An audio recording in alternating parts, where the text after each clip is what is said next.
ಕುಂಡಿಸ್ತಾ ಇದ್ರು. ಇದ್ರ ಅರ್ಥ ಏನಪ್ಪ ಅಂತಂದ್ರೆ ಅವತ್ತು ಸಾಲದು, ಇವತ್ತದು ಎಣ್ಣೆ ಮೇಲೆ ಟ್ಯಾಕ್ಸ್ ಹಾಕಿನ ಈ ಒಂದು ಏನಪ್ಪ ಅಂದ್ರೆ ಎಣ್ಣೆ ಕೊಳ್ಳುವಂಥವ್ರಿಗೆ ಟ್ಯಾಕ್ಸ್ ಹಾಕಿ ತಾವು ಬದುಕುವಂಥದ್ದು ಅವತ್ತು ಮಾಡ್ತಾಯಿದ್ರು. ಅದನ್ನು ಹೇಳ್ತಾಯಿದ್ರು. ಖರ ಹೇಗಿರ್ಬೇಕಪ್ಪ ಅಂತಂದ್ರೆ ಈ ಹೂವಿನಿಂದ ಅದು ದುಂಬಿ ಹೂವಿನಿಂದ ಮಕರಂದವನ್ನು ಏರಿದಂಗೆ ಇರಬೇಕು, ಆ ಹೂವಿಗೆ ಗೊತ್ತಾಗಬಾರ್ದು. ಆದರೆ ಇವತ್ತು ಹಂಗಿಲ್ಲ. ಈಗಾಗಲೇ ಟ್ಯಾಕ್ಸ್ ಭಾಳಷ್ಟು ಆಗಿಬಿಟ್ಟದ. ಟ್ಯಾಕ್ಸ್ ಕೊಟ್ಟು ಕೊಟ್ಟು ಕೊಟ್ಟು ಕೊಟ್ಟು ಬೆಲೆ ಏರಿಕೆ ತತ್ತರಗೊಂಡಿದ್ದಾರೆ ಜನ.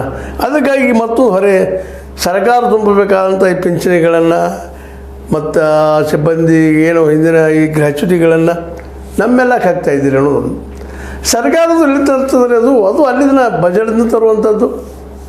ಇವರು ಹೇಳ್ಕೊಳ್ಳಿಕತ್ತಾರ, ಇನ್ನು ಕೆಲವರು ಹೇಳ್ಕೊಳ್ಳೋದಿಲ್ಲ, ಅಲ್ಲೇ ಮೌನಾಗಿಬಿಡ್ತಾರೆ. ಇದು ಒಂದು ರೀತಿ ಸಮಾಧಾನ. ಯಾಕಂತಂದ್ರೆ ಇದನ್ನು ಹೇಳಲಾರ್ದೂ ಮಾಡಿದರೆ ನಡೀತಿದೆ, ಏನು ಪ್ರಶ್ನೆ ಹೇಳಬೇಕಂತಿಲ್ಲ. ಆದ್ರೆ ಹೇಳ್ತಾ ಇದ್ದಾರೆ ಏನಂದ್ರೆ ವಿದ್ಯುತ್ ಪ್ರಸರಣ ಮತ್ತು ಸರಬರಾಜು ಸಂಸ್ಥೆಗಳ ಸಿಬ್ಬಂದಿಯ ಪಿಂಚಣಿ ಗ್ರ್ಯಾಚ್ಯುಟಿಗೆ ಸರ್ಕಾರ ನೀಡಬೇಕಾದ ಪಾಲಿನ ಮೊತ್ತವನ್ನು ಗ್ರಾಹಕರಿಂದಲೇ ವಸೂಲಿ ಮಾಡಲು ಅವಕಾಶ ಕಲ್ಪಿಸಲಾಗಿದ್ದು, ವಿದ್ಯುತ್ ಬಳಕೆದಾರರಿಗೆ ಏಪ್ರಿಲ್ 1ರಿಂದಲೇ ಹೊಸ ಬರೆ ಬೀಳೋದಪ್ಪ ಇದು ಅಂತೇಳಿ ಶಾಕ್ ಮುಟ್ತೈತಿ ಅಂತ ಇದು. ಹೀಗಾಗಿ ನಾಳೆ ಏಪ್ರಿಲ್ 1ರಿಂದ ಮುಂದಿನ 3 ವರ್ಷ ತನಕ